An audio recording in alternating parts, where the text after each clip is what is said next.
this? Incredible! This is The Grove Podcast. Hello, my name is Tabs and welcome to episode 173 of The Grove Podcast. Now, thank you for listening and are doing well this evening as well. We're recording the evening after last night's 0-0 draw with Sporting, and look, the fact that you're listening, we do really appreciate it, and a big thank you and welcome to all the new pod subscribers after the last episode. Of course, love to all those who have been with us since the beginning and have been with us for a while, but I think especially after a result like Bournemouth, we're really glad it resonated. We got a few comments on the socials and we noticed the number of followers jump, which is quite strange normally after defeat. Normally it's the opposite that happens and stuff like that. So welcome aboard. You've joined us at exactly the right or wrong time, depending on your point of view. And look, we'll celebrate and suffer together. And today, as I said, is a day to celebrate for me. After last night's 0-0 draw at home to Sporting, in the quarter-final second leg of the Champions League, Arsenal are through to the semi-finals of the Champions League, and where we will face Atletico Madrid for a place in the final. Now, before we get on, here it comes, Andy. Before we get on with anything else, I do have a few words to say, but and then I'll introduce who's joining me today, because and I think it needs to be said and set a few things straight, because some of the reaction to last night, a 0-0 draw at home in the Champions League where we got through to the semi-finals, is absolutely ridiculous. And I'm not here to gaslight anyone. I know the football isn't great, but we all know that. And I know people are anxious. The performances aren't filling anyone with much hope. We're all feeling a bit underwhelmed, and I get it. But the negativity, it's just getting so toxic. It's sucking the joy out of something that should mean something. Because let's get one thing absolutely clear: Arsenal Football Club are in the semi-finals of the Champions League, and somehow, for some people, that is still not good enough. And I'm sorry, but some people will never be happy ever. And look, if you can't find joy in reaching the Champions League semi-final, a place where City aren't, Liverpool aren't, Real Madrid aren't, Barcelona aren't, Chelsea aren't, Tottenham aren't, Newcastle aren't, all those Premier League clubs that were there, then I don't know what to say. Because honestly, if your first instinct after reaching a semi-final is to moan about how we got there, or say, what's the point? We won't win it anyway, then you're choosing to be miserable as far as I'm concerned. You're deliberately putting yourself in the position to say, I told you so. And yeah, and look, and that's your right. You feel how you want, but let's be real. If your expectations are set at a level where anything short of perfection is treated like a failure, you're going to be disappointed every single week, every single season. There's only so many clubs that can win stuff, and the uncomfortable truth is that, getting to the semi-final of the Champions League is rare. Now, maybe it shouldn't be for a club like Arsenal, but it is. And we've just qualified back-to-back for the first time in our club's history. And if you can't enjoy those rare moments, then what's the point of any of it? We topped the league in the league phase, unbeaten. We've gone 10 games in the Champions League without losing. Nobody else has done that. We've conceded barely anything, and we've earned the right to be here. We didn't fluke it. We didn't stumble it. We handled our business while the other English clubs got absolutely slapped. And I'm talking, margins of 5-1, 4-0, 8, if you're Chelsea and Newcastle. But apparently none of that matters, because we didn't win 4-0 at home to Sporting while relying on squad players, missing our creative players, running on fumes whilst our confidence is on the floor. And apparently that's not worth celebrating unless we win the whole thing. And if your reaction is, but we're not going to win it, so who cares? Then honestly, I feel sorry for you, because football is about these moments. Granted, I know it wasn't most exciting, but still, when you get a moment like this, your first instinct is to sneer at it.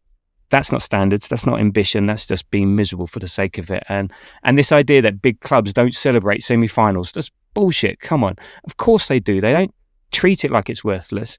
They may just have been there more often. And let's be honest, it's easier for some clubs like PSG, like Bayern Munich, like Real Madrid or whoever, even though they didn't get there, to get to it compared to English clubs. And the worst part of this, and this is what I hate, and this is what I was talking about before we had the show, that negativity spreads. It becomes the atmosphere, it becomes the default, and it becomes the lens through which everything is viewed. And anything else that isn't negative gets labelled as delusional. No, it's not delusional if you want to enjoy the moment. It's not delusional to say we're in a semi-final. Let's see what happens. When the time comes for recriminations, for analysts, for criticism, I'll be right there, but not now.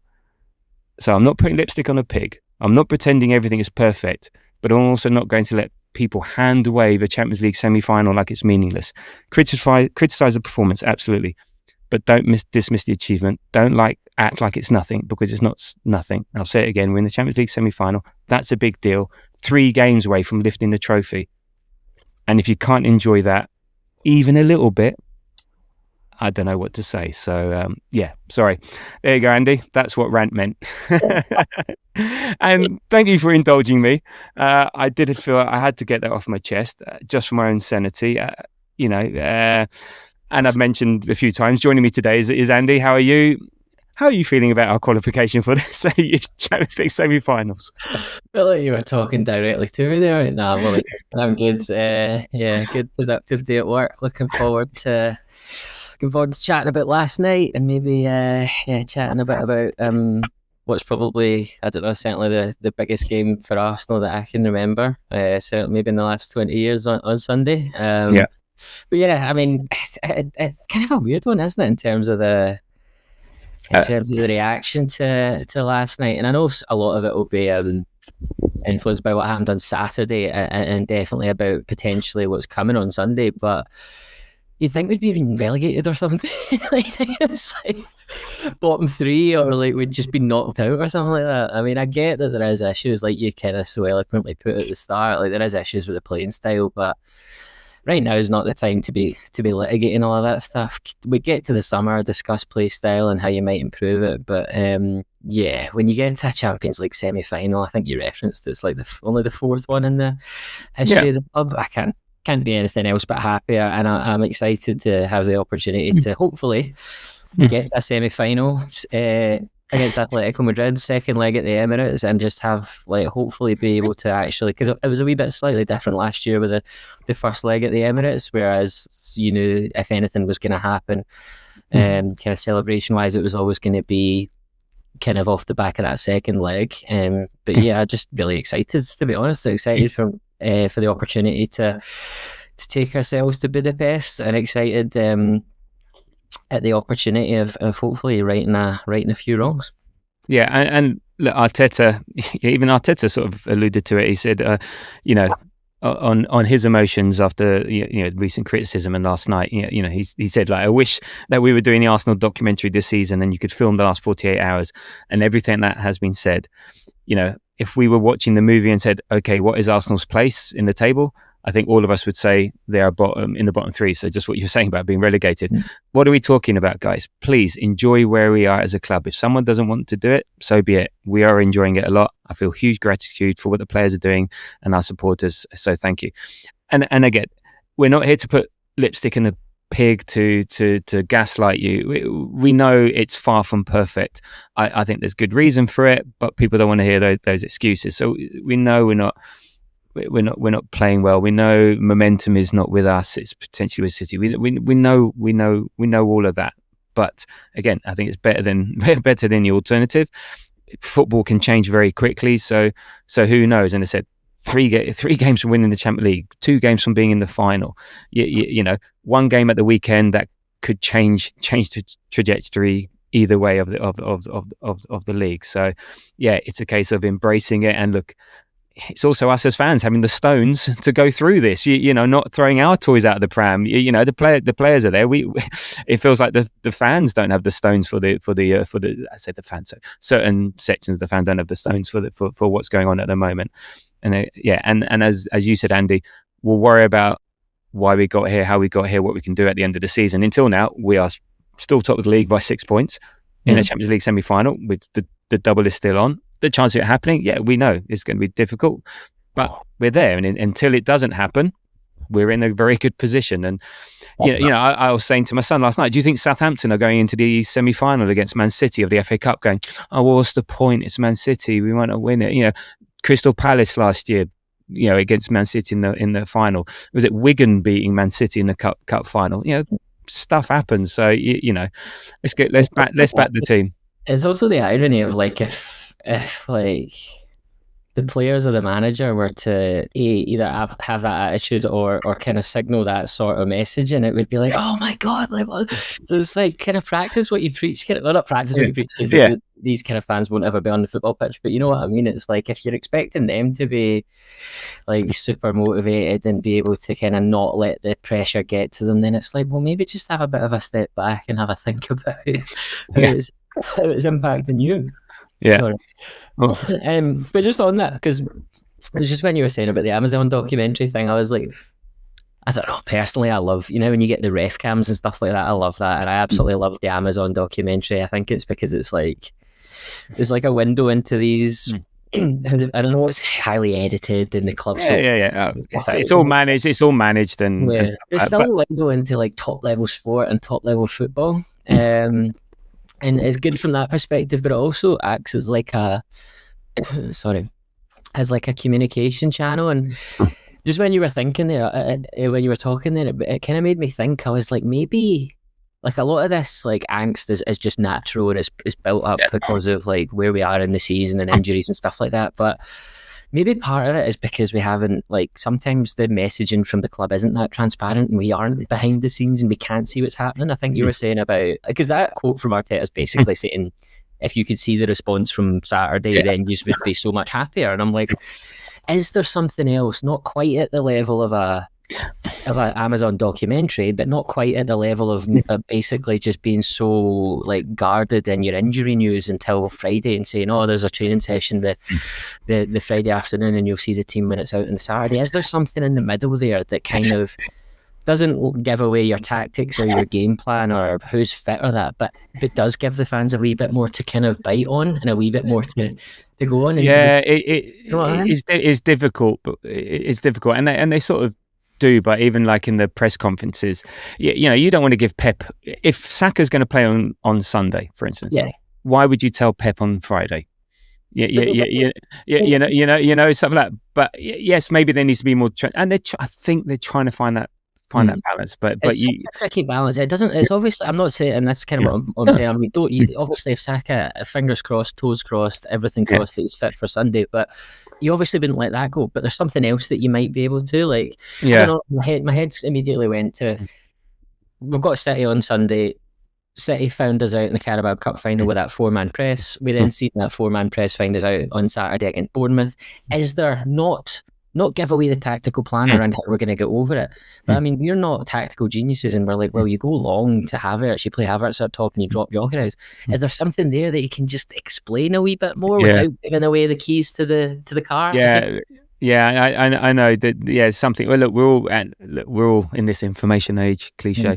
We all want something. We all just. It's that hope. If everything was going fine, we wouldn't be worried. It's because, how are they going to fix this? What are they going to do to resolve it? But it's because of where we are in the season. That's why there's a bit more of a clamour for. I want clarity, because at the moment we're not just steamrolling everyone and then we're not winning, so I don't really care, because look what happens. So it's a hard one. I don't think there is an answer. Anything that they do would be retrospective rather than proactive. I think the journalists, some good journalists, try and eke out some information, and Arteta's often very, very guarded in his response, doesn't want to give too much away. And look, we know they're all working hard. No one says that they aren't. And again, they're in a no-win situation, because also, like, there's been discussions around, oh, for God's sake, talked about I'm on fire, he's on fire. Well, where was the fire last night? Bring your dinner. But if he says, no, we're all actually miserable as shit and we're bricking it and we're going to get fucked, he's like, well, oh great, where's the confidence? Why, it's damned if you do, damned if you don't. And even then, he even sort of made a comment, like, because Gyökeres, when he missed the chance against Bournemouth, so he said the ground was too dry or something like that, and Arteta said, well, I've learned not to say anything after matches, because people just take it. So I think it's an impossible situation. So I think they take the conservative route because they have to protect the club, and at the end of the day, the most important, talking again cliche, is on the pitch, and if they get the results, no one's worrying about this stuff. There we go. But there you go. So last night, Arsenal 0, Sporting Club de Portugal 0, and let's kick off with the lineups. So we had Raya in goal, and then we had a change at left back and right back, so Mascherano in, Saliba, Gabriel, then Hincapié back. Then it was Rice, Zubimendi, Eze in the midfield, and Madueke, Martinelli, Gyökeres. So, yeah, what did you make of that lineup? What did you think of it? I think when we were on last week, we were kind of thinking about lineups, and it's always through the prism and through the lens of Sunday. So I was buzzing to see Declan Rice back in the starting lineup, because he didn't drop out, but there was that kind of news earlier in the week about an illness. So the fact that he could make it into the lineup last night was incredibly positive to see. Good for Eze to get minutes from the start as well. But yeah, I wasn't necessarily too surprised about anything. I was again, with that view to Sunday, happy to see Kai Havertz on the bench, because I don't see a way we get a positive result on Sunday without Kai Havertz starting and playing most of the game, to be honest. So yeah, I was happy that he managed to get a bit of a rest, although I know he came on with like 35 minutes to go, but I think it's just good to be able to sit him down from the start in preparation for Sunday. In terms of kind of standout players, I think not Gyökeres, sorry, definitely not Gyökeres. I thought Hincapié played really, really well. I messaged you kind of like 5 minutes into the game, and I was like, whoa, where's this guy been? Like, it felt like he had two really good spells in the game. Like the first 20 minutes, he was really, really good. And then the last 20 minutes, he was really, really good, like really intense. There was a challenge kind of, I think probably 10, 15 minutes to go, where he's just like so into the right winger, who was quite tricky. And yeah, so I was really pleased with his performance, because he was back for Saturday but didn't get back on the pitch, but it's almost like he hadn't kind of missed a beat from when he left pre the international break. So yeah, I know he had a bit of a tough game against City in the Carabao Cup, but I think having him, well, fingers crossed Calafiori's back as well, but having him there just gives you that extra little bit of insurance and not having to play MLS away at the Etihad, because I don't think anyone's nerves would survive that, to be honest. But yeah, what about yourself? How do you feel about it? Well, yeah, I was pleased Maschero's back in. I think, because I like him. You know, I've admitted on here I've got some priors with Ben White, but I think 3 games in a row, 4th game, I think maybe you're right. I think he's got City in mind, so it's interesting, and it's interesting. You know, Ben White didn't get any minutes on the pitch, so what does that mean? That we have to keep him fresh for Sunday, and we'll get to Sunday. You know, what does that mean for Timber? You know, something like that. But yeah, I was pleased to see Mascherano start, because I wanted to, and then Hincapié, it just means okay, at least our second choice left back is fit. And you're right, he was my man of the match yesterday. Even like in the last minute of the game, he was charging up the field. I was like, oh, please don't do a hamstring, bloody hell! You know, he brings in energy, and he's one of these ones. He you know. And I don't mean this about, you know, he may not be the most talented sort of thing, but you can see he's 100% effort all the time, and really, really, really into it. I think the Carabao Cup final, I think the stupid yellow card restricted him, and he wasn't able to play his normal game. You have to be able to deal with that, but I think it restricted him. But yeah, really pleased to see him. It is concerning, because we were saying in the build-up to this, well, he's hopefully Saka on the bench, Odegaard on the bench, Calafiori on the bench. Maybe they can come on for 20 minutes sort of thing. Nowhere to be seen. And we heard that Saka's nursing an Achilles injury, which is slightly better than has a full-on Achilles injury. You know, Odegaard, we know his knee. Again, he's minutes away, but you know, how many minutes? You know, is that 90 minutes, 108 minutes, whatever, 360? You know, Calafiori again. These all, and Timber, Timber, yeah, it's like since before the Carabao Cup final, it's sort of like it was something. He's there, then he's not there, and it's slightly concerning. The biggest thing for me, and I think we talked about it for the Bournemouth game. You know, Madueke, Gyökeres, and Nelly up front just doesn't work. Now, I understand why we had to play those 3, because again, City in mind. What else are we going to play? But this is like the 3rd time, and it just it's you know, it just doesn't work as a threesome up front, and then we're almost playing with 10 men. You know, with Gyökeres at centre forward at the moment, and in certain games, but it's just not. It's not a front 3 that's designed to hold up the ball or do anything with the ball. Maybe down the flanks they can be a bit of a threat, but it's limited, and Gyökeres, is offering very little. Yeah, I think, see that front 3 point. I think there's kind of, I mean, we probably don't need. I know it's obviously a podcast, so you do need to discuss things. But I'm always like, is there any point in discussing that? Because I feel like we've already talked about the issues, and like you said, we didn't really have any other options. But I think, like, holding that thought, but then also what we were saying like 10 minutes ago about the result. Like, there's so much, like, to me anyway, like cognitive dissonance going on around the two things, because it's like, I get that people are stressed and I get people are worried, but I have heard so many people now slate that front three as not being good enough. Like, it kind of kicked off with a Nottingham Forest result, so they're kind of like, on one hand, recognising that the front three isn't good enough, but then in the same breath being angry at last night being 0-0 and the fact that we didn't win 5-0. And it just doesn't make sense. And like, I totally agree, like the front three isn't, I don't think it's Arsenal standard. Like, I've been fairly clear in my opinions for Martinelli for about 3 or 4 seasons now. Like, even when it was unpopular back in like 23-24, I was like, I don't think this is the guy. I think I even said something like, he's a quality player that will get you to the top 4, but he's not going to take you to the big things. And I remember Moz like slating me for it, and I was like, oh, that's just kind of what I see. But Madueke came in squad player, but he's unfortunately been forced to play more than that.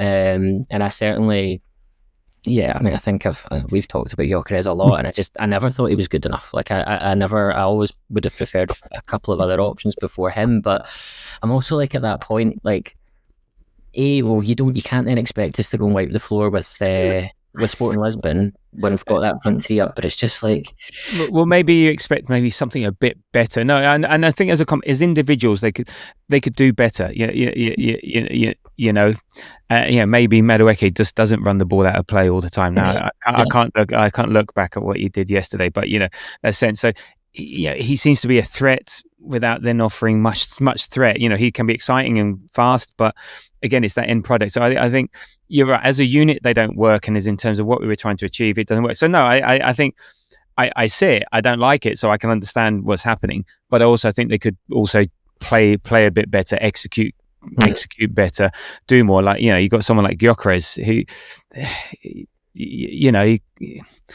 can he trap a Saka cement type scenario? He can't hold the ball.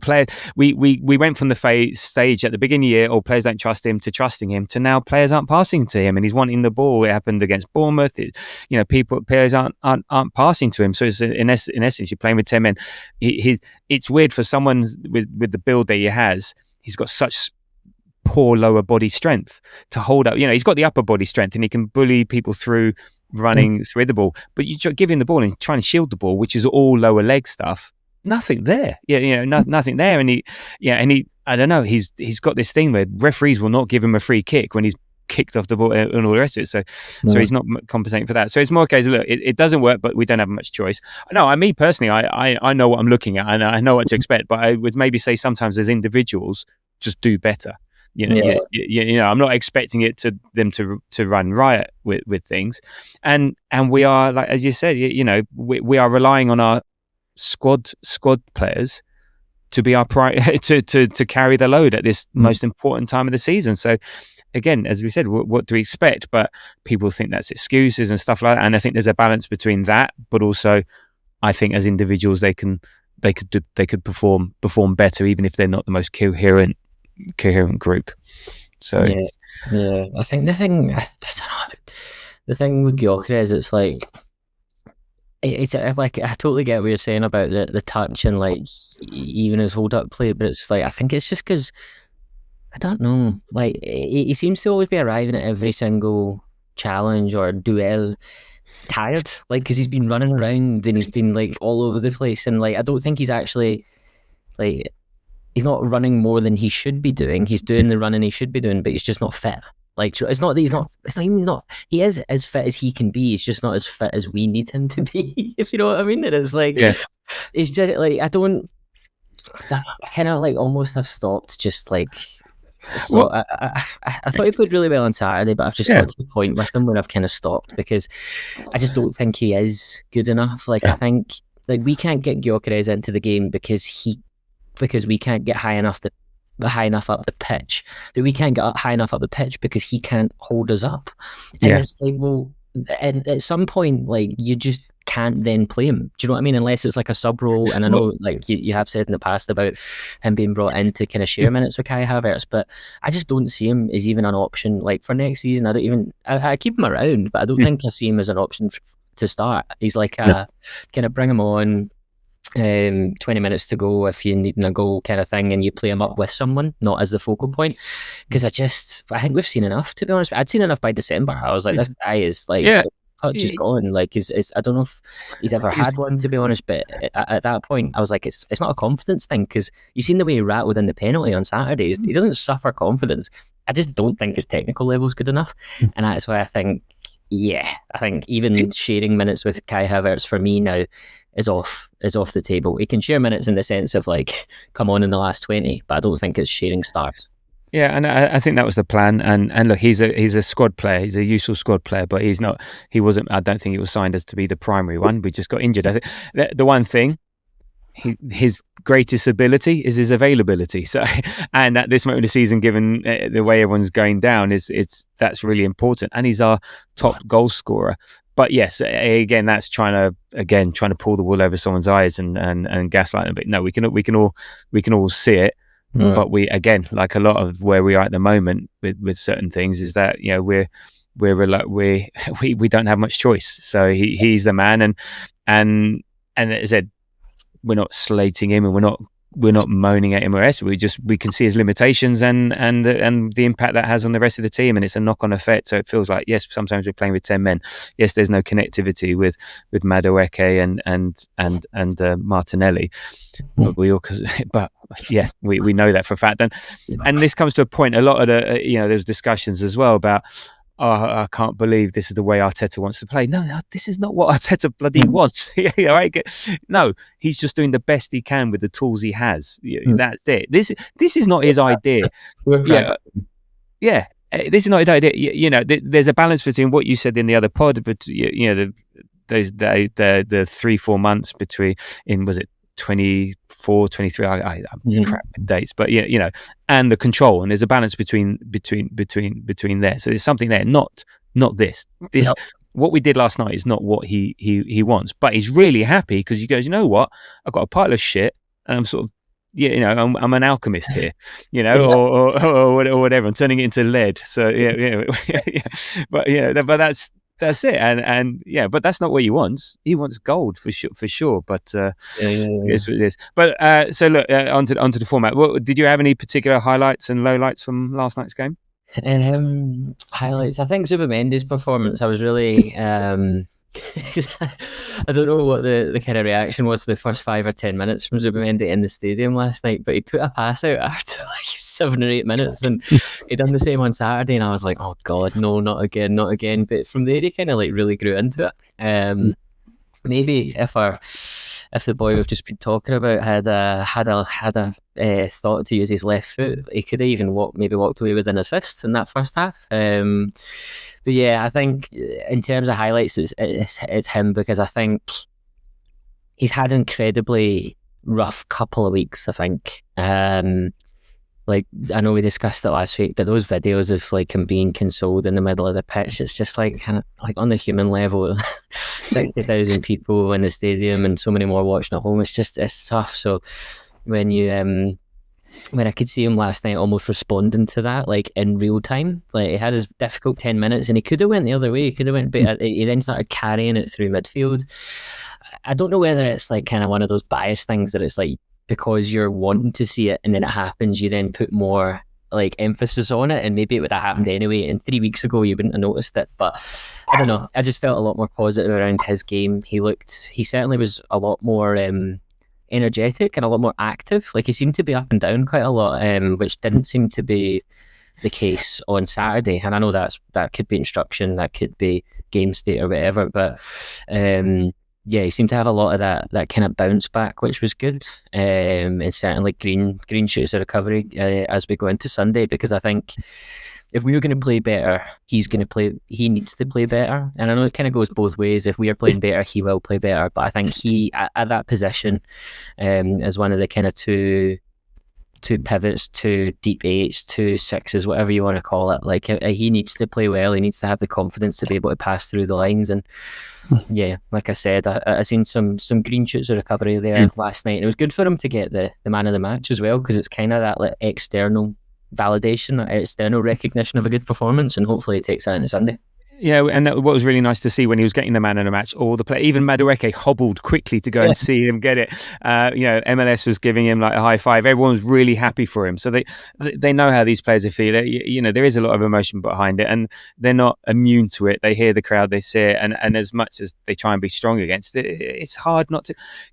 And one, I think someone made a good point yesterday. I can't remember what it was. They're like, well, how do you think they're going to play when you fucking moan at them for, anytime they do something wrong, it's like, oh, there's the groan sort of thing. And again, it's instinctive. And well, I try not to, but other people are more vociferous than I am and stuff. So what do you expect that happens? But yeah, so I was really pleased how the players were around him. So, we've got all that, we've got a great group, great bunch of guys and all the rest of it, so none of that is an issue like we've had in the past. But yeah, he had 67 touches, 48 passes, he won 6 out of 6 duels. He was playing further up the field, so definitely I think deserved. It was either him or Nkapie I had as man of the match. He was getting in the box a bit more, so maybe it's just and I've heard on other podcasts and stuff like that in terms of the reason why we were doing all the back passing and all the why we're playing so deep is because that's where our best players are. That's where all the quality is. So we give it to our best players, and like you said, we're finding it hard to stick. But the more you do that, the closer you are playing to your own goal. The mistakes are highlighted, and the consequences of those mistakes are more. So maybe you're right, under instruction. Get up, play further up, and it's a confidence thing. So the better you're playing, the more confidence, the more free you are to move out, less conservative. So it's all wrapped into that. My highlights were less about the game per se. It was more about, actually, I thought the fans were really up for it from the very beginning. Maybe got a bit nervous towards the end, but the fans were good. I mean, much better than Bournemouth. Better, but there was a lot more energy than there was the Bournemouth game. So the contrast between 8 o'clock kickoff, to a 12:30. The tifo was a massive improvement from the PSG shower curtain. That was a really nice tifo. It was a really good one. It was like the. Do you remember the first? I think the first tifo I ever seen was the Dortmund one where they had the guy and it was like, look, I think it's Malaga, and it had a design nod to that for Trossard doing his UCL. And even the tagline was like, Champions League in our sights or something like that. And so that was that. And then even just the, I've say here, a cappella rendition of the Angel, but bloody hell, I'm making it sound bigger than it was. But in the Champions League, normally you can't play any music after the Champions League anthem, which Sporting completely ignored last week. But so what they did, and normally, so in the Champions League, we play it 10 minutes beforehand, and it doesn't have the same resonate. But so what they did, they played the first few bars, and then he turned it off. But everyone got into it, and they basically sung the whole song without the tune in the background. And actually, I think I preferred it. I think it was much more. It felt much more natural instead of having sing along karaoke version. It felt like it was much better. So actually, if they did that every time, I think that would actually feel better, because also the crowd feel like they have to sing more. So those are sort of 3 non-football related highlights. Do you think just on that, do you think it will get fined for that? Like, I know it obviously doesn't matter, but I can't imagine those fat cats at UEFA will let that slide without getting a few pounds or a few euros through the door. Well, here's another thing that I forgot to mention, that getting through to the semi-final means we've pocketed another 15 million euros. So fine, we can put 95% of that to the Alvarez slush fund, and we can give a bit of money to UEFA for a fine sort of thing. So there you go. There you go. That's another benefit for getting to the semi-finals. Did you have any lowlights, particular lowlights, rather than the game itself? Particularly, to be honest, I mean, it would have been nice to obviously score, but kind of can't go and say what I said like 5 minutes ago about the cognitive dissonance around the front 3, and then say that not scoring is a low light. So, but I think probably the biggest one would be Madueke's injury. It looked dead innocuous on the TV. It didn't, because it kind of looked. It didn't even give a foul. I don't think he just. No, it was definitely a foul. Like for me, anyway, I thought it should have. The ref had a weird game, by the way. Like I don't know what he was up. Like some of the calls in the second half. Like I know I'm at risk of sounding like Ali McCoy now, because Ali McCoy goes on about the ref on TNT, but for me it's just because you're Scottish, so that's he actually lives next to he lives in the same place as where I grew up, but there you go. what was I going to say? Complaining about the referee or something like that. I thought, so it looked. For me, it should have been a foul, but it almost like it didn't look as if there was that much. But I guess it's one of those innocuous ones, isn't it? And so, sorry. Well, maybe he's still got the knee injury, and he's playing through something, so it's just aggravated that knee injury, and then running to celebrate with with Zubimendi. He's like, he's maybe done it again. So let's hope not. Well, because he was walking around the pitch at the end. So was it the same knee as the England game? Was it? I believe so. So well. I'm trying to work out. I hope so, but then don't hope so. I don't know, because then he's got 2 weak knees rather than just 1 weak knee. So look, we'll see, because he was amazing and he came back for the Southampton game after England. So who knows? Maybe again. Maybe it crystallises something for the weekend, and we'll get to that. But we'll see. So. I didn't particularly have a low light. Again, it was just the Madueke injury. So fingers crossed for that. So look, in terms of the match stats. God, these are great. Possession was 50-50.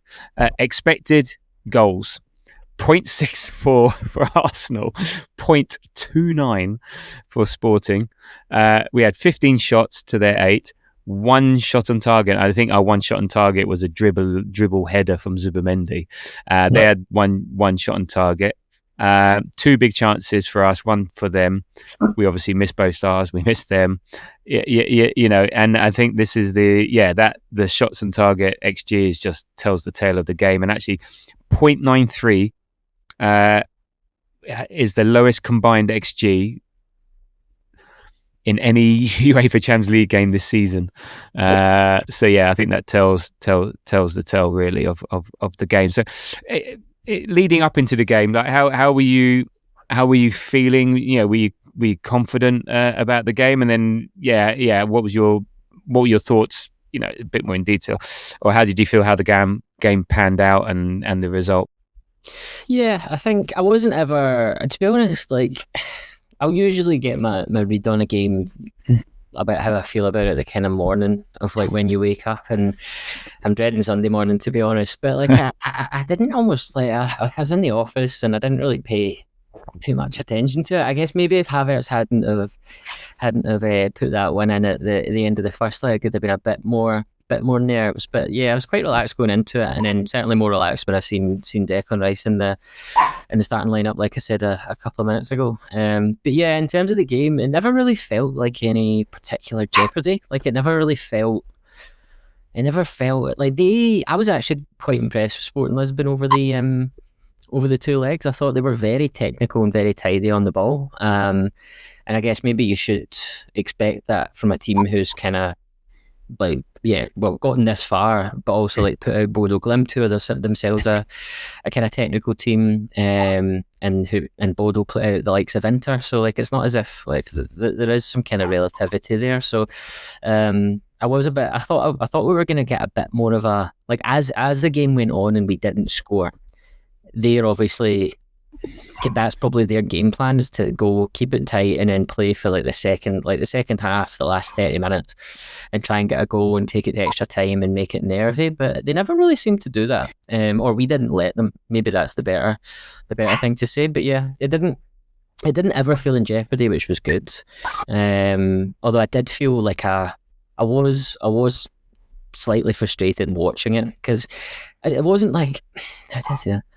It's not a frustration that like we weren't kind of all guns blazing, like pass, goals, because like we've talked about, there's reasons for that not happening. But it's just like, it felt as if we took a step back towards how we have been in the first 6, 7, 8 months of this season last night, and it felt like we're just that all we really needed to then take this extra tiny little bit of a step was to score, maybe one, maybe two, because I think we're close to being good. We're never miles away. We weren't miles away on Saturday. It's just like, well, actually, to be fair, ignore that, Tabs. We were miles away on Saturday. But over the like past few weeks, it's felt like we're not ourselves, but we're also probably not miles away from being ourselves again. And it felt like last night we got back to a bit of what we're good at. And I guess the frustration then came because it's just like you just want us to take that next step to get back to like to what we were, and to remind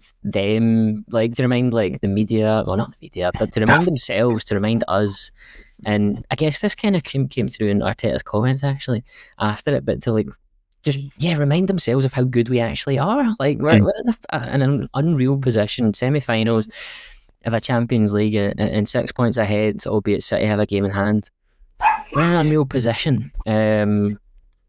And it's just like, it felt as if like a tiny little bit more and it would have just further validated that feeling as I'm at risk of over one game. No, I think what you're trying to say is like, we wanted to say a bit of a sort of like, hey, let's see if we can get a bit of a creative spark going. Yeah, let's see if we can sort of move on from that sort of defensive solidity that we know we got. You know, we're leaning into our best players, and at the moment our best players are Gabriel and Saliba and Declan Rice. So we're leaning into that, and we want to say, okay, now let's see if we can do more. But as you said, with that front three, you know, for me, I think it's not even that though. It's not even, because I guess the point I'm trying to make kind of is that like we got here built on a solid foundation and a solid defence and a very like out of possession, really, really good. But we've gotten away from that in the past 2 or 3 weeks. We've never been like since this season, last season, we've not been a high scoring team. We've always kind of played like scored 1 or 2 or 3. Like I know a couple of seasons ago we were going and wiping teams, but we've not been that team this season. So it's more like we'd gotten away from the defensive solidity, and it felt like last night we'd gotten further. We'd taken a step back towards that with intensity. Maybe it was Hincapié, maybe it was game state, maybe it was the team we were playing, I'm not sure. But it felt as though we did take a step back to what we're good at, like you say. And it was just like, I just kind of almost, I just had that sense of frustration. I was like, right, I can see this. I can see it kind of coming back, and I just wanted that a little bit more. That one goal just to be like, do you know what? And we won it 1-0. Yeah, and I mean, it would have been nice. Look, we get one goal and the game is over, the tie is over. Yeah, and as like you said, Havertz's goal, the importance of that goal did, I think, set the sort of scene or set the sort of how we're going to face this. It was very much like the Chelsea semi-final. You know, we're going into that with a one goal. With a 1-goal lead, and they did try to Liam Risseneur, you know, in terms of keep it tight. And look, that's what you got to do, because if they're letting in a goal early, they're out of it. So exactly, they want to stay in it. But actually, what happened is for that last 20, 15 minutes, I've got the momentum here. It's all Arsenal. We and it's not like we sat back and kept possession of the ball and invited pressure. No, we were actually had momentum and pressure in their half. So actually we kept them miles away from our goal, bar obviously one or two situations. So I think we controlled that really well. And I think, as I said, I think we're leaning into our better play, and then hoping. We're trying, and Eze was trying, and he's having a few shots and all the rest of it. And I think we're trying to do stuff, but I think maybe it's like one step back to take 2 steps forward. Again, with City in mind, let's make sure we're defensively solid. We give nothing away, out of possession, off the ball. We bring back those disciplines that we've sort of moved away from for whatever reason. And I was fairly confident before the game. And the context is we're out of form, low in confidence, missing our best and creative players, running on fumes, playing injured, massive game at the weekend. So my expectation was, yes, us go through. And maybe if we get 1, then we get 2. But I was not expecting anything more than that. My boy said 1-1. He said I was very close to saying 0-0, but whatever. So actually, it's not the most surprising result, because at the end of the day, they're the ones that needed to get a goal. And I think had they gone for it earlier, then we would have opened them up earlier. And look, Sporting have not won away in England since March 2005. But there's still a team that can score lots of goals. I think they've scored 3 or 4 more goals in their last 6 matches. So I don't think it was ever really going to be pretty. So I I was confident. And in the end, I think we controlled it. We fought hard, but it was a job done performance, and better than recent. Not brilliant. The bar is set quite low. We're still struggling to create open play goals, but I think there was green shoots, shall we said, and what I found really interesting is that as I say, we didn't sit on the lead.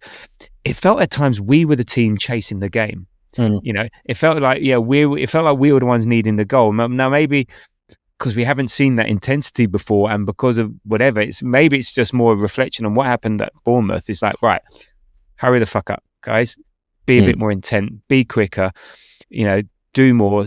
Stop passing it back to Raya. Be more intense. Be quicker. And even that fed through right to the last 5 minutes when Raya's rolling. Raya normally get the ball, roll around on the floor, kill the game, but he's bowling it out to, I don't know who it was, to try and. I think it was. Trossard. Trossard. We in the last minute we were on a corner. No, protocol normally says sit in the corner. No, we'll take it in there. So it was really weird, and maybe this is trying to create that mentality for future games. But it did feel, I don't know if it felt to you like that, but it did feel like there was definitely a lot more intent to do things quicker and so on. I just maybe think that's fine up until the 80th minute, but you don't necessarily have to do it, when because actually then they came out and had a shot. Okay, it was no real danger, but so it just felt sometimes, we were the ones chasing a game, but maybe that's the framing, not the quite framing. It was more like we had the intent to try and score a goal. Yeah, exactly. And it's,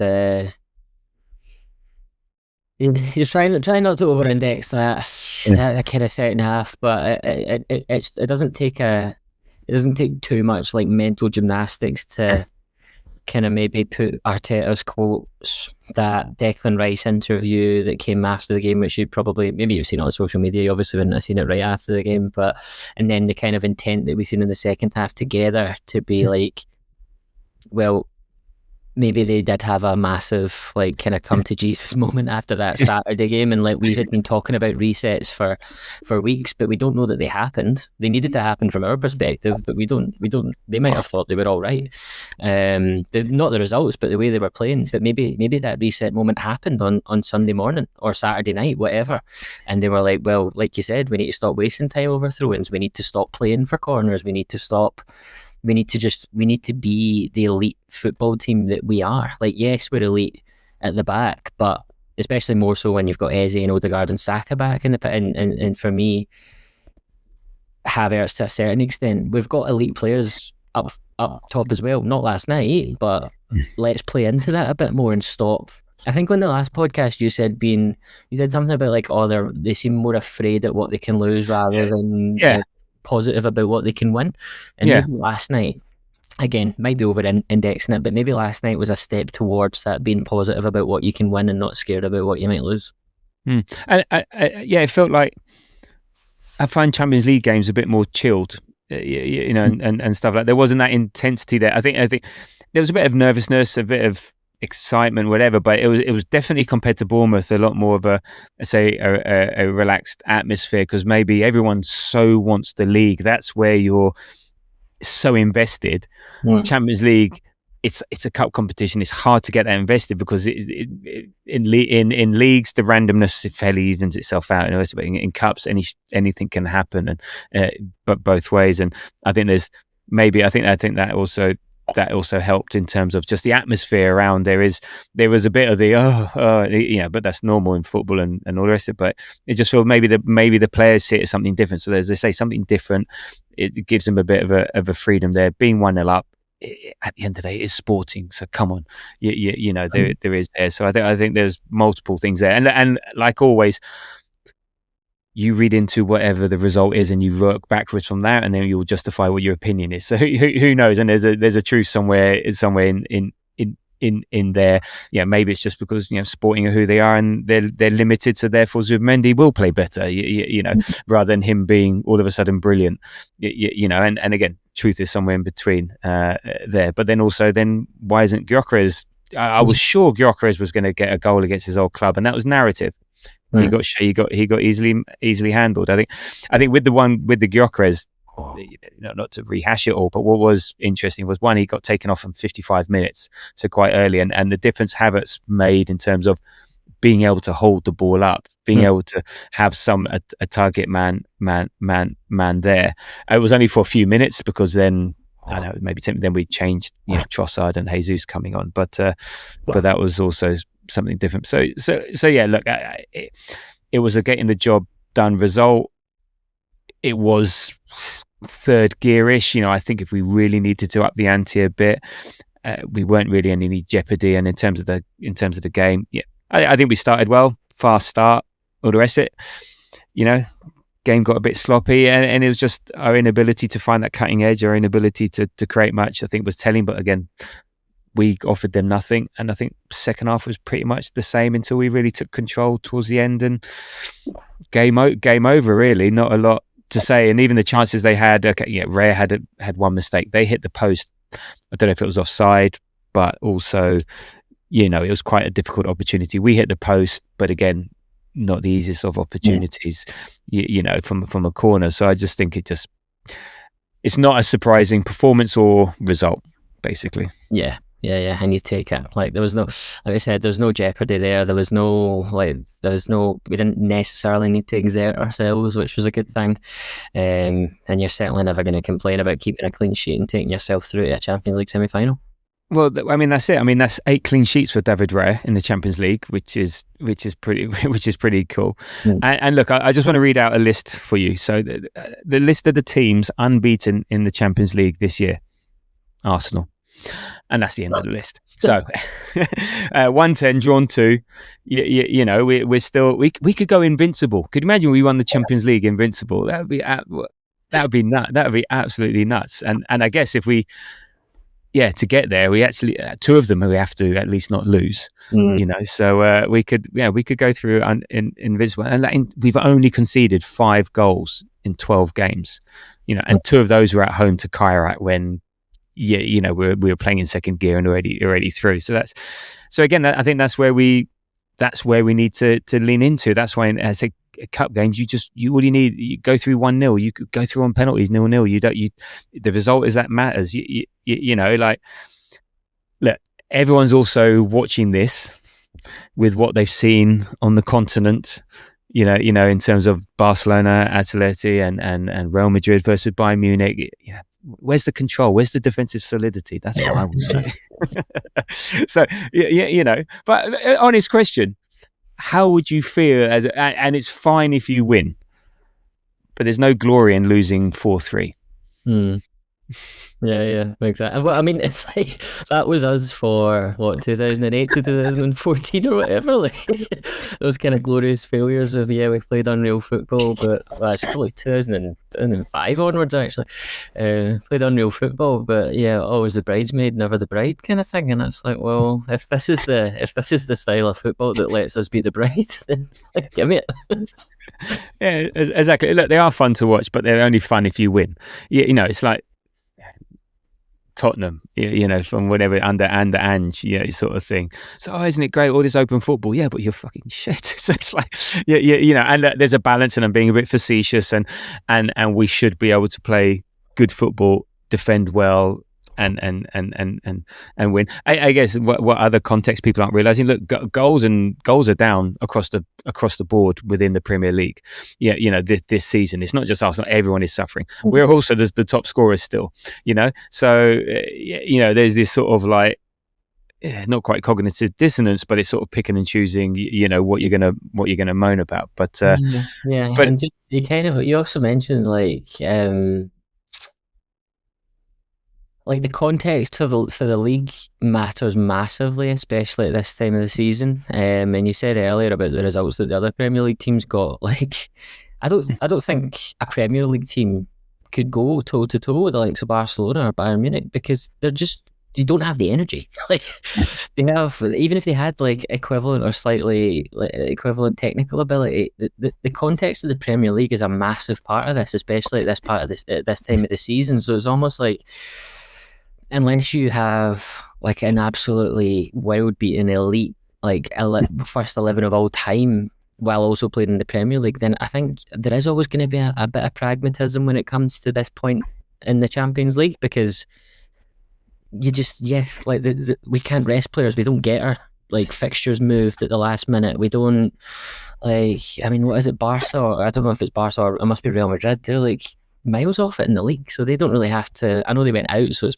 maybe not the best point to make, but like they don't have to like field the starting 11 every week like we do. Even if we had a fully fit squad, we would probably have to still field that fully fit 11. So I think the context of the Premier League matters so much as well, and that ultimately influences play style. Yeah, no, indeed. And I just want to read out a couple of things. So Arsenal 0, Ajax 0, Real Madrid 0, Arsenal 1, Arsenal 0, Real Madrid 0, Arsenal 2, Juventus 0, Juventus 0, Arsenal 0, Arsenal 1, Villarreal 0, Villarreal 0, Arsenal 0.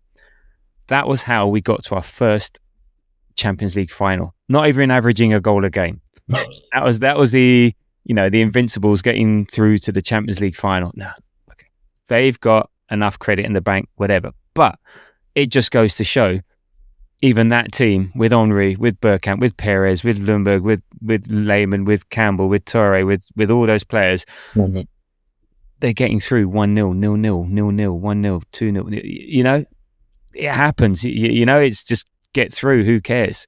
You know.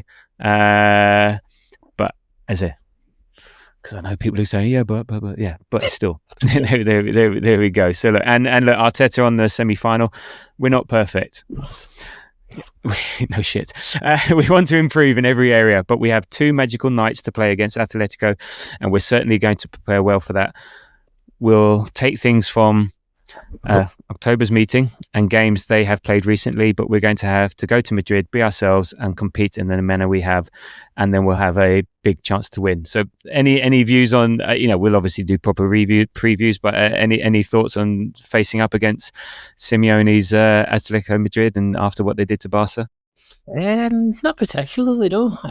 Like, I take some confidence from that result in October, whenever it was. But I mean, last season we beat PSG in the group phase and didn't make it past them in the semis, so don't over-index that. But yeah, no, I didn't. I did watch their game on Tuesday night, and they looked good, but they don't look infallible. I mean, Tottenham beat them in London. So yeah, I'm not scared by anything I've seen. Like, I think if you keep Alvarez quiet, you go a long way to stopping them scoring, because Griezmann's a great player, but he's more of a link player, and he's like, I think he's moving on at the end of the season anyway, isn't he? But yeah, he's going to America, Portland, I think. Yeah, so like he's not like he's kind of at the twilight of his career, so I'm not necessarily worried. Like, in the same way that when we played them previously, they had like Diogo Costa, and they had these strike, like when we played them in the Europa League, I mean, and they had a much younger Griezmann. I'm not necessarily that. I mean, I'm putting my foot in it potentially, but I'm not overly concerned at the moment. Ask me that question at the end of April when the games are coming up, and I'll certainly be nervous. But I think on balance, I would have taken Atletico Madrid over Barcelona, because Barcelona just have that. They can turn up, and the games are back at the new camp, and there's a match associated with that. So I think on balance, I'm happy it's Atletico. Yeah, against Barca, they're scoring the 3. We're not scoring the 4. So at the moment, who knows? Yeah, I'm not going to be down on a team, but you know what I mean. Okay, so look, just before we get to your 3-word reviews, just a quick reminder, quick favour, quick ask. You know, if you're enjoying the podcast, and even if you're not, a nice little 5-star rating on the podcast apps on Spotify, Apple.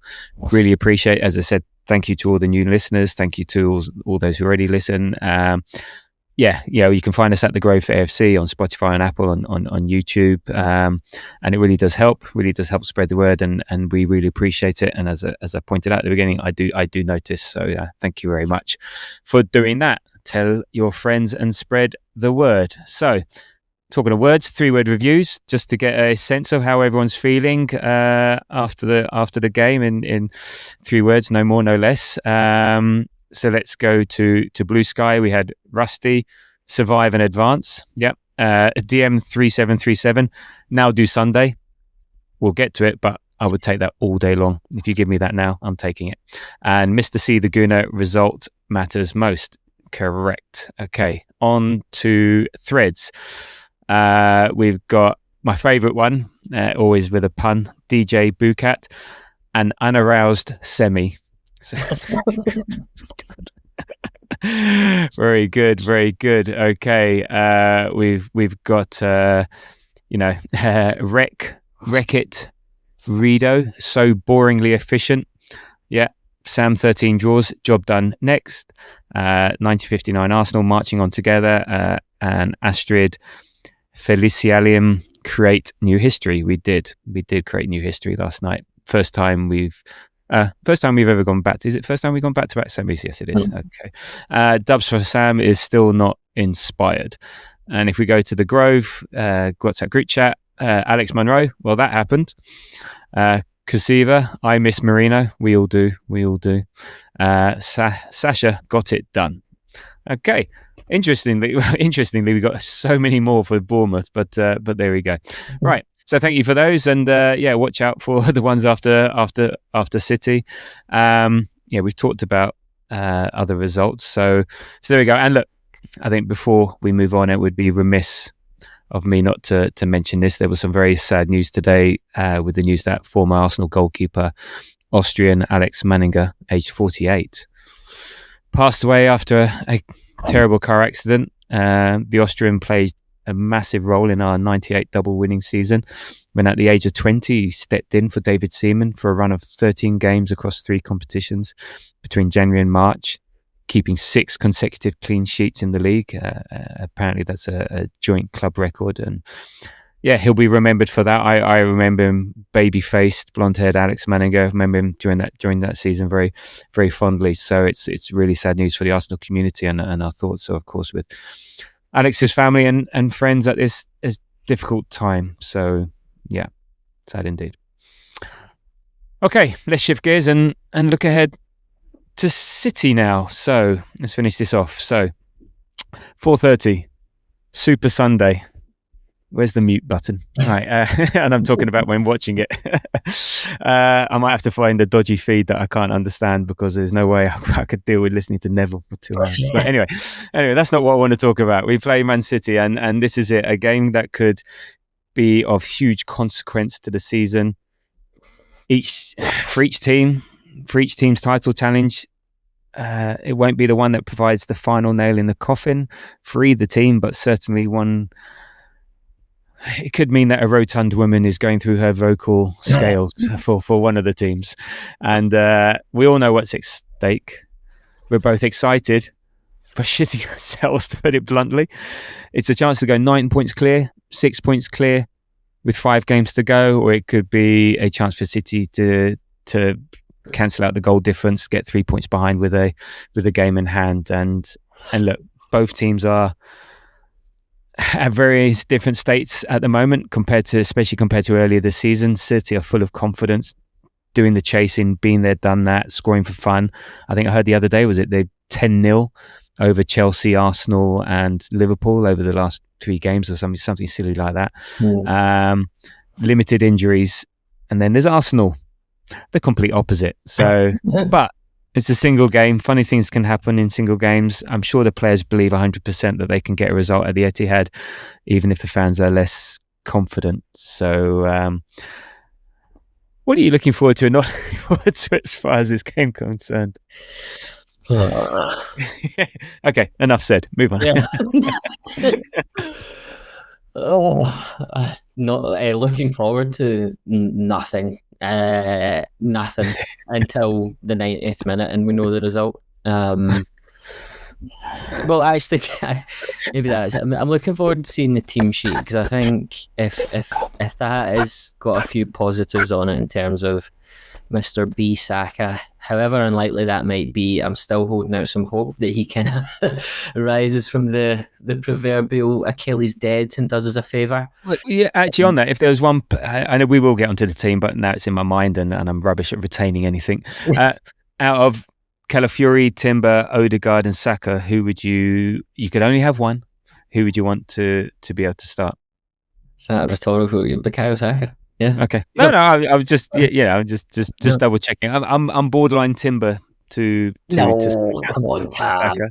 No. Well, you'll understand why in a minute, but there we go. At the back, yeah. No, yeah, Bukayo Saka, he's a best player, and he gets his, like we've talked about, Gyökeres not being able to hold the ball up. That'll be improved by having Havertz in, hopefully, from the start. But there's no better player at getting us up the pitch and keeping us up the pitch than Bukayo Saka, and by God, we will need to do that on Sunday. So yeah, looking forward to hopefully a shock on the old team sheet. But apart from that, absolutely nothing. In terms of not looking forward to, I think I'll know after 10 minutes, because I think we'll get a very early read on how the mentality is for the game. Well, not the mentality, but yeah, this how we're approaching it. Because I think we need to, being personally, I think we need to have our eyes on that kind of 30th minute and getting there with a positive scoreline. We cannot go there and concede an early goal, because then City will have us exactly where they want us, and the crowd will get up, and then that's where we could shrink. And the longer it stays 0-0, I don't know, even better if we got an early goal, the more nervy and the more desperate they'll become, and that's where we want them, because ultimately we are 6 points ahead. They need to win. A draw suits us. It's not. It's still close for comfort, but I still think they'll drop points along this. I think we'll drop points. I think they'll drop points. A draw suits us more than it suits them, so ultimately they need to go for it.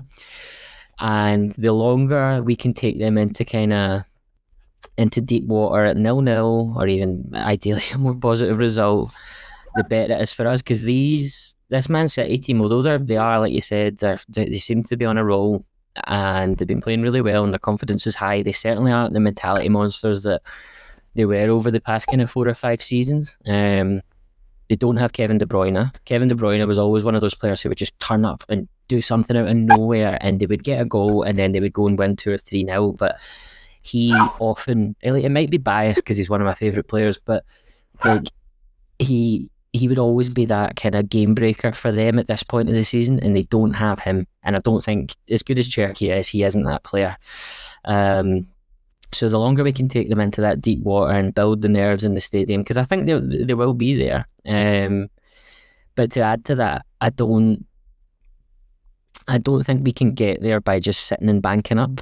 Because I think if we sit there and do that, they'll eventually get through. And I guess, yeah, just thinking back to Carabao Cup final, actually both games this season, I think we were the better team in the first game, and they came and kind of got that early goal. Well, not early, but they got the goal and then kind of parked the bus for the rest of it. And in the Carabao Cup final, I think we were on balance the better team in the first half, and that was without our starting goalkeeper. It was without Eze. It was without Odegaard, and it was without basically Bukayo Saka, because he then withdrew from the England squad, and I'm basically convinced that he wasn't fit, because it did not look like the Bukayo Saka that we are used to. Yes, his numbers have been down this season for goals and assists, but I think he's still actually been okay. But he was absolutely ranked rotten in the Carabao Cup final, and I can only put that down to a fitness thing. And that meant, not having Eze, not having Odegaard, meant we had Havertz in midfield, and obviously we won't relitigate that, but it just never works. So going into Sunday, we have an opportunity to, at the very, very least, we'll have Raya back in goals, and we'll have Eze. And we'll probably have Kai up top, which just ultimately, and from the start, puts us in a better position than we were going into that Carabao Cup final.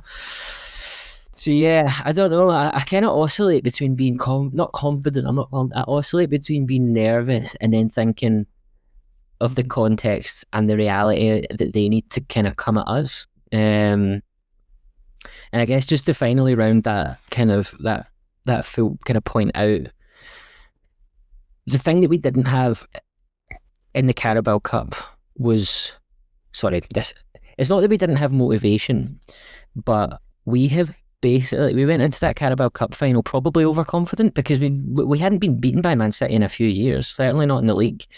And we were at risk of maybe going in slightly overconfident. I think the fans definitely were, and it wouldn't surprise me if the team were overconfident slightly. And I think almost since then, basically every game and every bit of narrative since then has us back in this position of almost being like the little brother again. Like, you know, like Arteta's like Pep's disciple, and like they're going to bottle it, blah blah blah. And to be honest, see, going into Sunday, our strengths that we have and what we need to get out of the game, I don't think being the underdog or the little brother is actually a bad thing. I think it probably suits us, to be honest, because we don't have to be the protagonists. We don't need to go in there. It would be great if we did, but we don't need to go in there and score early. And we've got extra motivation as well, because I mean, obviously there's that absolute nonsense with that TikTok AI video last week, but get that TikTok or that YouTube short or whatever it is of that little Cherokee doing the kick-ups on the pitch in the Carabao Cup at Wembley. Get that on that TV, on that big screen in 4K, and make those players watch that. Do you know what I mean? And if they can't get like riled up and motivated for a game on Sunday that's arguably our biggest in 20-25 years, then they're not the team that we thought they are. And to be honest, add that City fucking idiot with a water bottle on Sunday, get him up there, print that off, put that in the changing room, put that in the training ground, and make them angry. Make them, I don't know, create that like siege mentality, because I think if we do that and we're angry and not spilling over into like aggression and being stupid, but if we go in there with the motivation that we've pretty much got made for us, I think we'll be absolutely fine. But it's just seeing that first 10 minutes will tell me a whole heap about how that game's going to go. Yeah, there's a lot to unpick there, and yeah, I mean, it's a chance. We got, Arteta will talk about it. It's an opportunity to go, you know, we win this or we get a result, then we remain 6 points clear, or we end up being 9 points clear. You know, and a lot of people think, no, if we go 9 points clear of City, even with the game in hand, that should be job done. You got one hand on the trophy. I think you make a good point about going in confident, because again, we thought this was the City that had been playing how they had been throughout the year, and then suddenly, and even the City fans said, I have no idea where that performance came on. That's the best performance that we've had all season, and we just didn't expect that, and we had no response, and then all of a sudden momentum has changed inversely, whatever, for both teams. So yeah, it's got to be seen as an opportunity. I think you're right, going in with that energy. It's just that, showing Cherokee, but just don't get sent off kicking him up in the air. It's a fight. Don't get a yellow card from 5 minutes and then you're worrying about what Anthony Taylor's going to do for the next 85 minutes. So it's a fight. It's a fine line, and I don't think we are a team that does that. Does that right. We're gonna make sure you get the first, get your retaliation in first, as they say. I don't think we're that sort of team. No, I know, but but you want the motivation. Like see that they're taking a piss out of you. Mm-hmm. You go and show them you go and show them who's in the Champions League semi-final. You go and show them who's top of the league and has been the best team over the season till now. You go and show them. It's about showing them who you are and believe in yourself. So no, I know that's not what you're saying. So yeah, it is that opportunity. It made me laugh though, because I've got my looking forward to, and I'm looking forward to, any positive result for us. And even better would be a dirty, backs against the wall, dark arts, smash and grab, no fun, no frills, ground it out result, and because it would just piss everyone off, because then they'll go, oh, but we didn't go away and beat them. Fuck off. I'm just waiting for what it would have been, not a win, a 0-0, just to see what the reaction is by people saying, well, why didn't we go and win, and we needed to beat them to show me his boss. Yeah, I'm going to be there. We will take a win. I'm sorry. We will take a win. No, you're not saying no, but of course I'll take a win, but it just there's a slight sick part of me just wants the 0-0 just to see the reaction from people, just because it'll be like that meme of the guy with the blood vein in his head about to burst, because they know they so want to say, oh, we need to show, but we got a point at City, and that's showing not winning. anyway, that a sick part of me just wants that. But of course, I will take the win. Of course, I want the win more than anything else. But just to settle the nerves a bit, City have lost just once in 43 late season Premier League games over the last 5 years. Now, I'm not sure what defines late season, but we're in late season. But Arsenal ranked first to away form in the Premier League this season. Arsenal scored just 2 goals in that, but Arsenal have just scored 2 goals in the last 5 matches. So, and both of those have been in 2-1 losses. So, and one final point to pick up before we get onto the team sheet. I think it's better we're playing away. Yeah. Wait, because City's not an intimidating ground. Yeah, whatever. And not to have the stress of our crowd being so angsty, because an away section, even though they're antsy, it's not 60,000 people going for fuck's sake. It's 3,000 people going for fuck's sake, and that has a less of an impact. And I think they'll be supportive and stuff like that. So I know in a way, playing away, it for me is in a way it's a better thing for this team, for this game at this moment. We would all just explode with anxiety, if this was at home. So I'm pleased from that from that perspective. And like in terms of not looking forward to, I don't want a repeat of Rob Holding 4-1. Was it 4-1? 4 or 5 years ago, whenever it was, humbling. So but staying positive, I do believe we can go there and get a result. It's a one-off. Treat it as a one-off. It's just a one-off game. This is a one-off game. The rest of the season can take care of itself. Go and have a solid game plan. And I really heard a really good point today, and on the Arse blog by I think Tim Stillman, I think it was, where he said it's like we're going into this game 1-0 up, a bit like the Sporting game, because of our position in the league. Because Man City, like you said, Man City have to get a result. It feels like we're going into this game 1-0 up. Now, obviously, if they go 1-0, it's not a draw. But that sort of mentality, it's up to City to force the issue. So it's not like we have to. It's not like we have to go there and win. They, as you said, they have to get the result that suits them. So I think that helps us. So yeah, and in terms of lineup, I guess it depends on who's fit and who's available. But back to my point, I'm going to have MLS, Hincapié, Gabriel, Mosquera, Ben White, all how many get every fit defender. Get Rob Holding back. Get Rob Holding back. Yeah. Play Kepa in goal as well as Raya. Are we allowed 2 goalkeepers? I don't know. But it's so hard to predict because who's fit. What do you think is a realistic starting 11 for this? Kepa. No,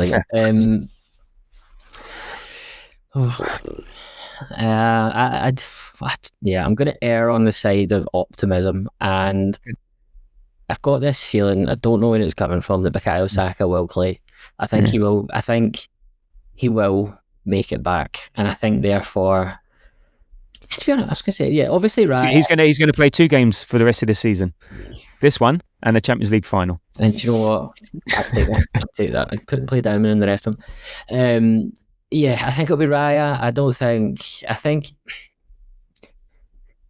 I think Saka being back shifts the dial enough that you can make a decision to not include him in a Sporting Lisbon game just because you don't need him to get 20 or 30 minutes, and the element of surprise there. I don't think that's the same for Timber, and I think the fact he wasn't there last night, I don't think he'll be fit. And in that scenario, it's Ben White or Mosquera. I don't know. I'm almost erring towards Mosquera at right back, to be honest. But I don't think Ben White necessarily had a bad game against Doku in the final. So I don't know. Trust Arteta in that one. The rest of it picks itself in terms of the back line. Hincapié left back. You don't think Calafiori's back either? Yeah. Okay. No, I think I would play Hincapié anyway after his performance last night, and he's exactly that kind of mentality, that grittiness that I think we're going to need for that first 30 minutes. Because they will come out flying. I think they'll come out absolutely flying. And I would much rather have Hincapié there than Calafiori. Ideally, we'd have Calafiori on the bench, but. Yeah, Hincapié for me. And then Zubi Rice, If Odegaard's fit, I would play Odegaard. If not, it's obviously Eze, and then Saka, Havertz, and I would go Martinelli. I know he played most of the minutes last night, but I just think in terms of his energy, Trossard hasn't shown me anything in the last few games. Like, he was basically tripping over his own shoelaces on Saturday, and he was all right last night, but he wasn't. They didn't give me anything to suggest that we would play him over Martinelli. And it's not Martinelli for a skill reason, it's Martinelli for his engine. And even last night, actually, you seen it in the first half, he was tracking back and he stopped. Oh, there was that one amazing chat that is incredible.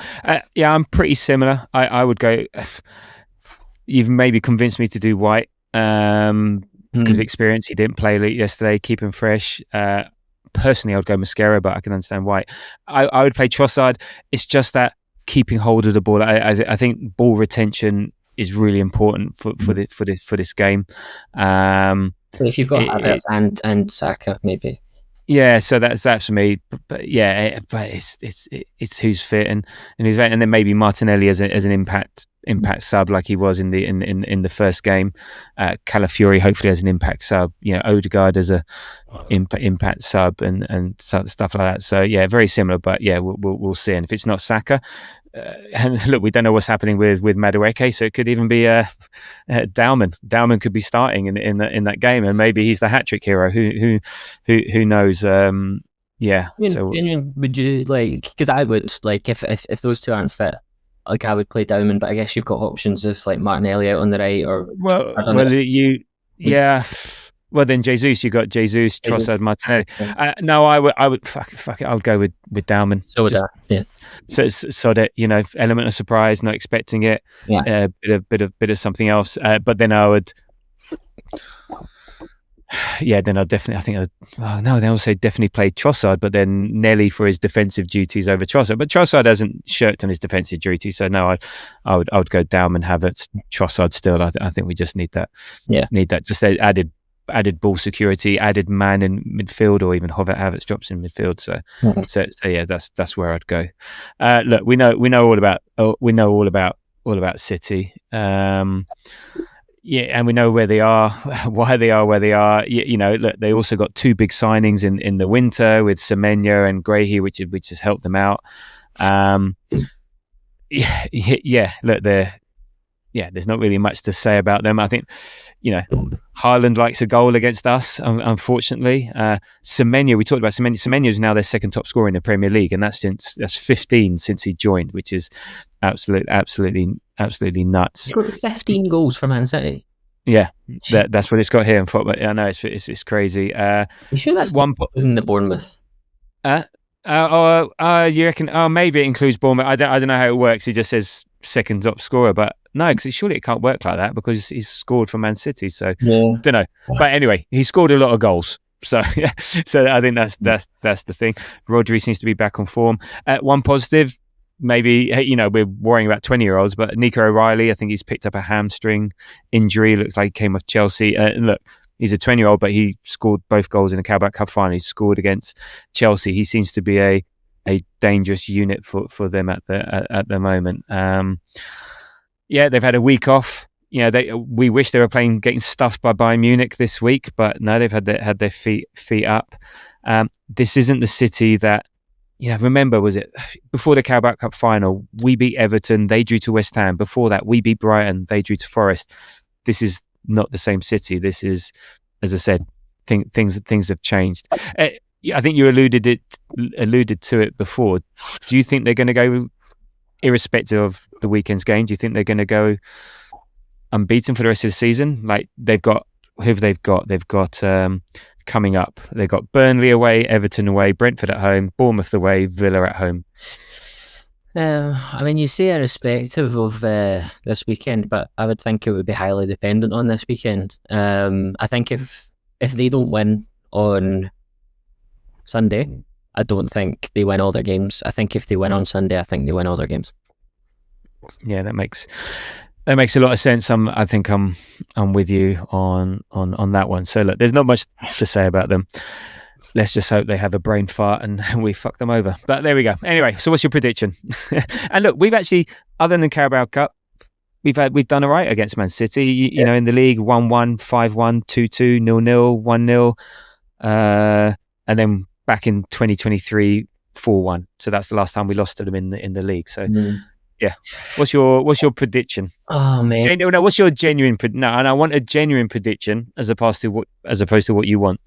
no, I genuinely don't know, mate. Like, I think I'll know on Sunday morning. I mean, in terms of a genuine prediction, I think there'll be a lot of cards. I think there'll be a red card, because not because we're going to come out and to settle scores, but I mean, I love Bernardo Silva, but he's also a little rat, and it's his last game against Arsenal. He's leaving at the end of the season, and he'll want to take a huge step to making this season, like he'll signing off with a title.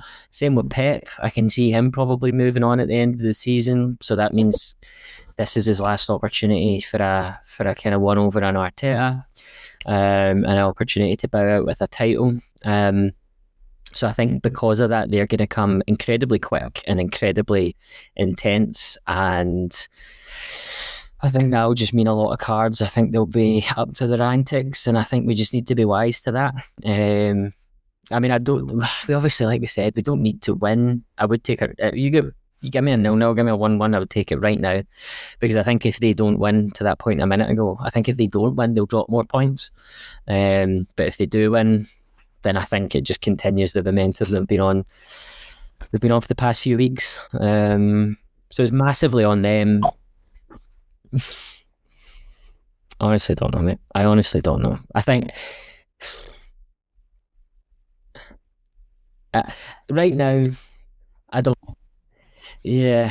So yeah, I take it on. I'll take it 1-1. I mean, the only thing that I know is that I think there'll be cards, just because this kind of that kind of little rat. Bernardo Silva, yeah, but Anthony Taylor, I think he likes to keep things even kill. It's not like, I don't think he's like the same as Michael Oliver. Yeah, I think he tries to avoid it if he can. I think he's more that type of referee. So yeah, and to be honest, mate, as I mean, it's massively on them. Like I said, if they win, I think they'll win every game. If we win, then I think they'll kind of, or get a draw. I think they'll kind of maybe phone it in for the rest. What are you planning for? I don't know. I honestly don't. You don't know. I don't know. I can see every scenario. I would take a draw. What do I think will happen?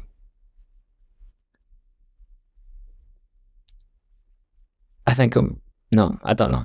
I honestly don't. Okay. All right. Well, I'm going to be honest. I'm like you. I can see all the scenarios. If it was a different Arsenal team, whatever,